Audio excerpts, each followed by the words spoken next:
Good evening, you're watching NDTV and I'm Maria Shakil. 2 days before the crucial voting on all 230 seats in Madhya Pradesh and remaining 70 seats in Chhattisgarh, BJP's biggest mascot, Prime Minister Narendra Modi, is on a mission. The mission is to woo the crucial tribal votes in the poll-bound states.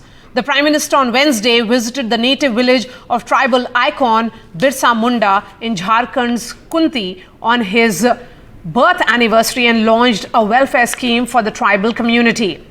Addressing a public rally in Jharkhand's Khunti district, which is Birsa Munda's birthplace, Prime Minister Modi stressed on the need to strengthen 4 Amrit Stambh, while emphasizing on empowerment of women, farmers, youth and the middle class and poor for country's development. अगले 25 वर्षों के अमृत काल में अगर हमें विकसित भारत की भव्य और दिव्य इमारत का निर्माण करना है तो हमें उसके 4 अमृत स्तंभों को और मजबूत करना होगा, निरंतर मजबूत करना होगा। हमारी सरकार ने जितना 10 साल में किया, अब उससे भी ज्यादा ऊर्जा के साथ हमें इन 4 अमृत स्तंभों पर अपनी पूरी ताकत लगानी है। While these mega events may be happening in Jharkhand, the target audience is clearly the tribal voters in Madhya Pradesh, Chhattisgarh and Rajasthan. These states, particularly Madhya Pradesh and Chhattisgarh, have a substantial tribal population and are key to BJP's hope of winning there. In the last assembly elections, the BJP did not have much to celebrate in the tribal regions. Out of 47 reserved ST seats in Madhya Pradesh, BJP managed to win only 16. It hopes to reverse the trend this time around with the Prime Minister's push. In 2018, in Chhattisgarh, the BJP could win only 2 of the 29 reserved ST seats. The rest were won by the Congress. Whereas in Rajasthan, the BJP won 9 out of 18 reserved ST seats. So the question that we are asking right now is, will the Prime Minister's tribal outreach pay electoral dividends in the upcoming state elections? And joining me on the show, Sandeep Shastri is National Coordinator Lokniti Network. We have Tuhin Sinha, author of The Legend of Birsa Munda and also the spokesperson of the BJP. Aditi Fadnis is Consulting Editor Business Standard. I'm going to begin with you, Tuhin. The timing is interesting, and of course with the 17th particularly being a crucial day where 230 seats of Madhya Pradesh, all 70 seats, the remaining 70 seats out of 90 of Chhattisgarh are going to polls. Of course, this is meant for these states. Jharkhand elections are still very far. Well, good evening, Maria. Good evening, everybody. Well, a commitment to tribals goes back 25 years. If you look at it, in 1999, the then Prime Minister Atal Bihari Vajpayee had created the Ministry for Tribal Affairs for the first time. In 2000, we created the state of Jharkhand, a long pending demand which had existed for many decades before that.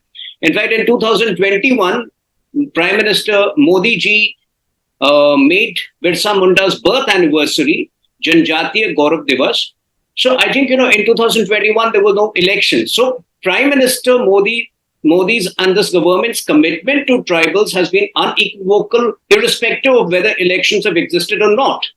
Now, today, Birsa Munda, it was Birsa Munda's 123rd anniversary.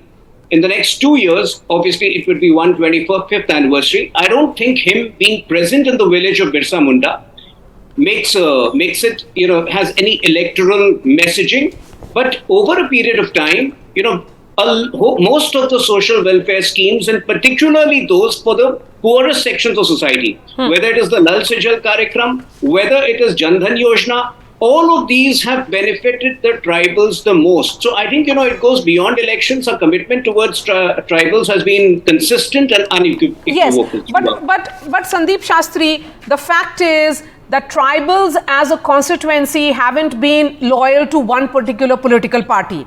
If we were to look at these three states alone, in Chhattisgarh, the Congress had a lead of 9 percentage point over the BJP among Adivasis in the last assembly elections. In Madhya Pradesh, if we were to look at it, in 2014 elections, the BJP had a massive lead of 14 percentage points among the Congress. Recently, when the Gujarat elections were held, the entire tribal, belt voted for the BJP.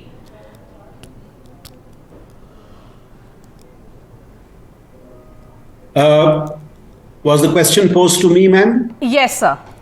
Now, I think there is a truth in the argument you just now made about how much does the electoral campaign and the messaging actually translate itself into votes. And you have been showing on the screen the performance of different political parties in tribal seats. Let's also accept the fact that there is an element of symbolism that goes with the projections that are made. Now, be it the Prime Minister's outreach or be it the outreach of other leaders, the attempt to try and woo the tribal vote is something that all political parties are attempting and all leaders are attempting. But at the end of the day, I think the tribal community also has become politically savvy and politically strategic. And they look at what are the benefits on the ground, what are the programs and policies implemented on the ground by political parties. And that's what influences, determines, and decides that the way that they would vote. So while there are various forms of political symbolism that may be expressed, at the end of the day, the tribal vote does not move only in a particular direction. Tribals have voted on various factors, but at the end of the day, they look at the implementation of the promise made by parties on the ground. Professor Saroj Giri as well. He is professor at the Department of Political Science in Delhi University. Aditi Fadnis, coming to you now. Of course, every move of the Prime Minister or by any political leader when we are in the thick of an election season will be watched out. The timing, of course, will be read in multiple ways. One of the ways could be the way we are reading about him targeting tribals in the poll-bound states. Within minutes, perhaps we'll be getting those visuals of him being in Rajasthan campaigning. But the larger question is, which way will the tribals go? If Mr. Sandeep Shastri is talking about, of course, if we were to look at data purely, there is a trend in many ways that they do not go with one particular political party they change with the states. So how should this be read in the sense that will this have an impact on the ground? Well, it's hard to say whether it will have an impact on the ground or not. That question will be answered only when the results come out. But I think overall, if you look at the Madhya Pradesh, for instance, and the 47 tribal seats that it has, out of all the Nota seats where people voted for Nota, the vote for the Nota seats, Nota vote was the highest in the tribal seats in Madhya Pradesh. So that takes Professor Shastri's argument a bit forward and says what it tells us possibly is that ultimately the gains from all the multiple welfare programs and other things that Mr. Sinha alluded to, maybe their impact in tribal areas is not being felt as widespread a way as elsewhere. That's number one. Number two, I think in Rajasthan, tribals are not that many in number as reserved seats, but certainly in Chhattisgarh and Madhya Pradesh, they are a very large number. And Birsa Munda's legacy is recognized particularly in these two states. So proximity can influence the election, and I would not agree with Mr. Sinha that this is being done out of altruism or any other reason. Clearly, the timing of the visit is to influence the outcome of the election. Yes. Professor Giri, how are you looking at this? How much of impact will it have on the elections?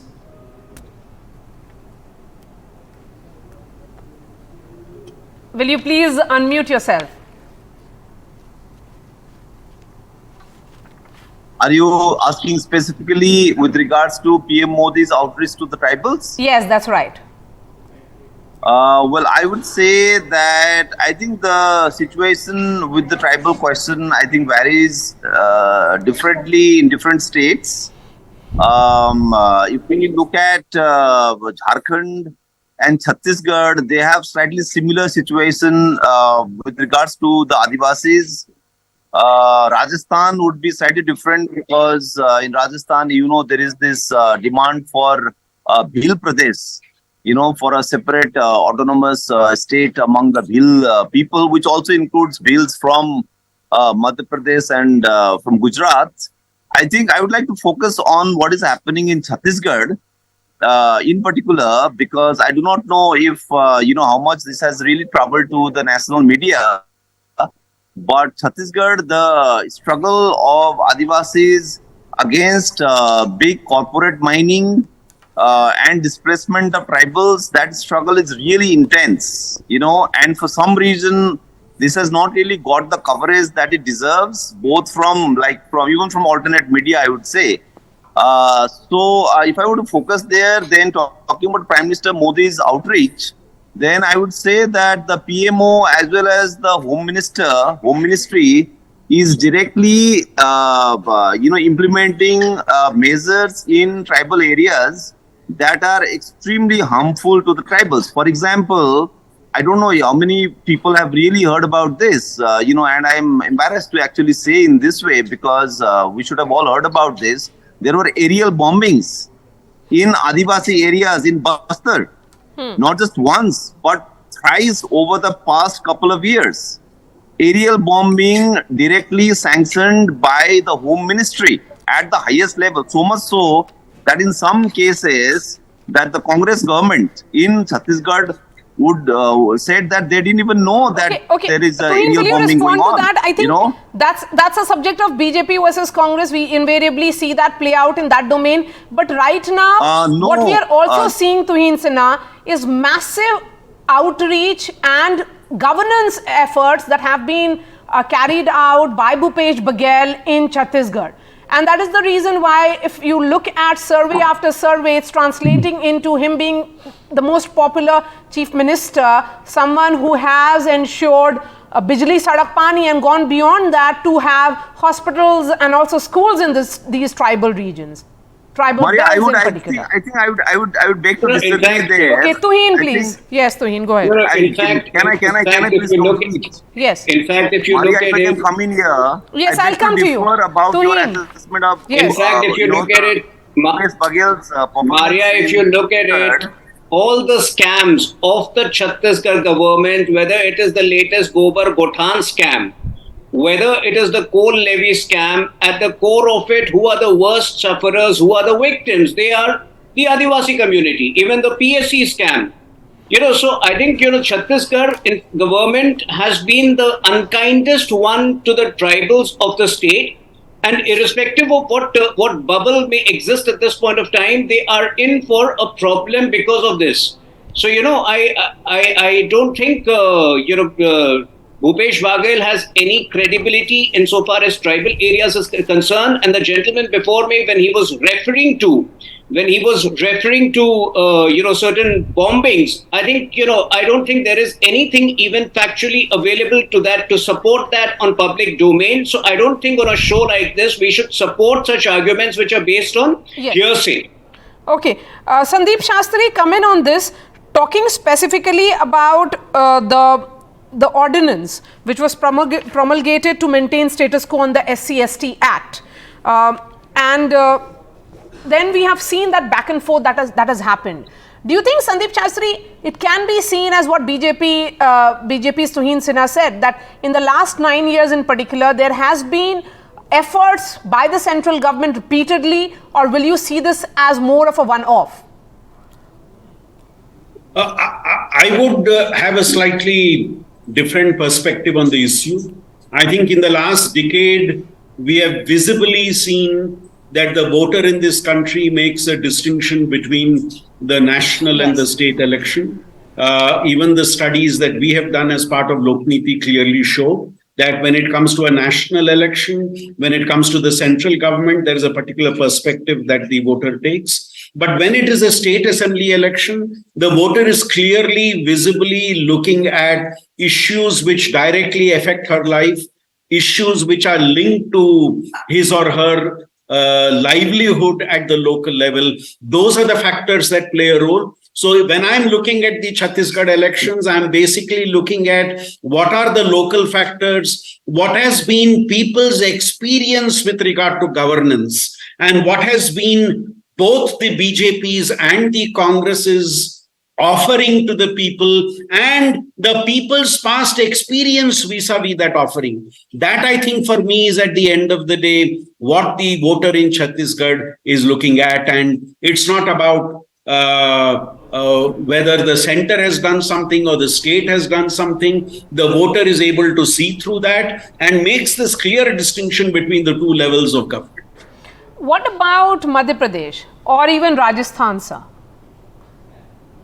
In the case of Madhya Pradesh and Rajasthan, also the issues are very interesting and different.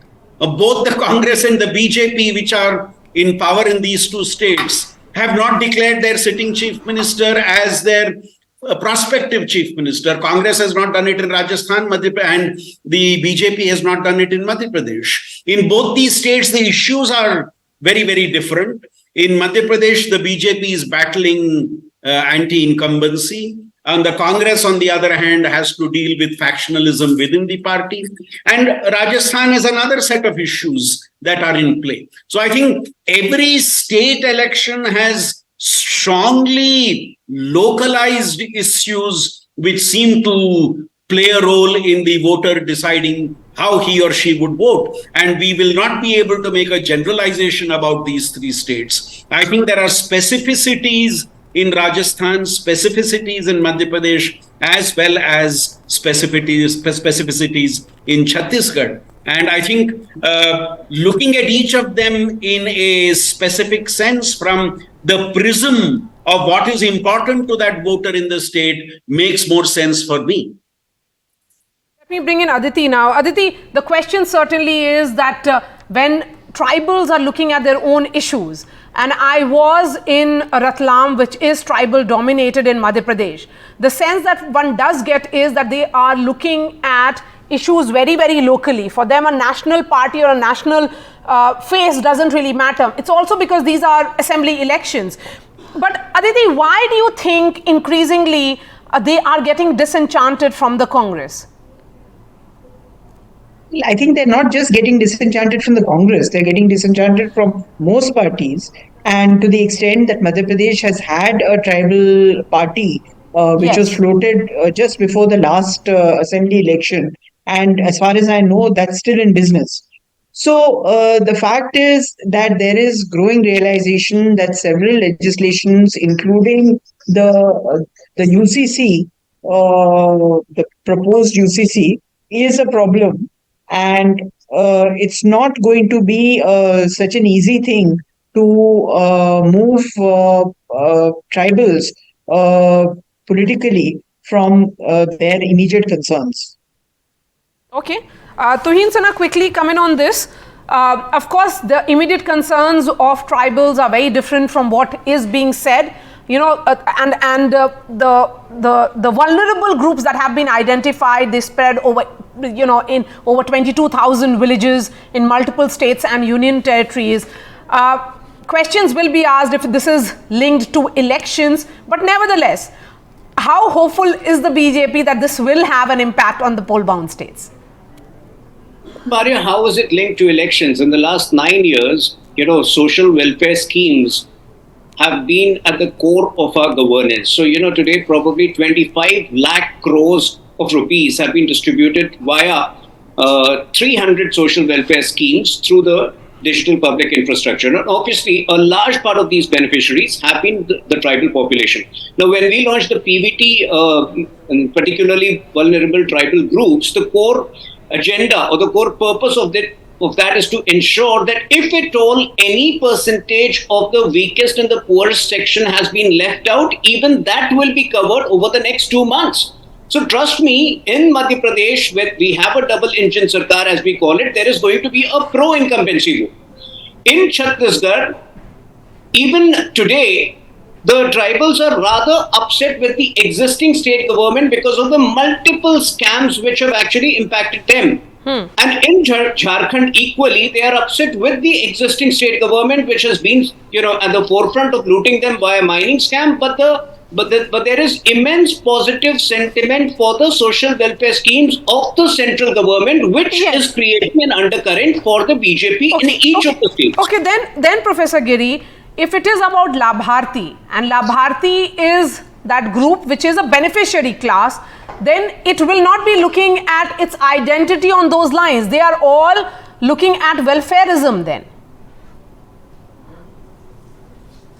I think that's what I was saying. I think in different parts of the country where in tribal areas, I think the accent is different. The inflections are different. So in some cases, what you are saying in a lot of the tribal areas, that's true. There is a Labharthi, there is a beneficiary section from the welfare schemes. But believe me that there are large parts, in fact, the major parts of Adivasi areas in India are still under tremendous pressure from big corporate interests, industrialization, displacement, and the question of land, that is still a basic issue, So whatever welfare schemes you give, the kind of welfare schemes that we see in all electoral processes, every contending political party does that, giving freebies and all of that. I think the Adivasi question cannot really be sorted through that. And even electorally, if you're talking purely electorally, I think if you like, for example, take Chhattisgarh, you should definitely talk to people who have the Hamar Raj party.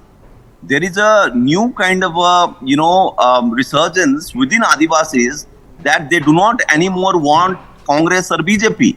They have rejected Congress. If you go at the grassroots level, they have definitely rejected BJP, and they want their own independent autonomous voice. And Hamar Raj party in Chhattisgarh is an example of that. And similar processes are going on in Rajasthan. That I know people, tribal leaders. How much of an electoral impact do these parties really make, Sandeep Shastri? Speaking purely on the basis of your data. I respect what Professor Giri is saying in terms of the local identities being critical. But if we look at survey data from the past, be it Chhattisgarh, be it Madhya Pradesh, be it Rajasthan, there seems to be a direct bi-party competition. I concede the point that Professor Giri makes that there is an element of disillusionment among segments of voters with the mainstream political parties. But the reality, I think, continues to be that it is these two major parties that you have in these three states. That's true. There is still no credible competition. That's true. And are the ones which are seeking electoral support. Okay. I'll have let me give the final word as per the tradition to the women on the panel. Aditi Fadnis, how are you looking at the elections pan out, particularly in the tribal belt? Of course, we'll see how it happens finally on 3rd.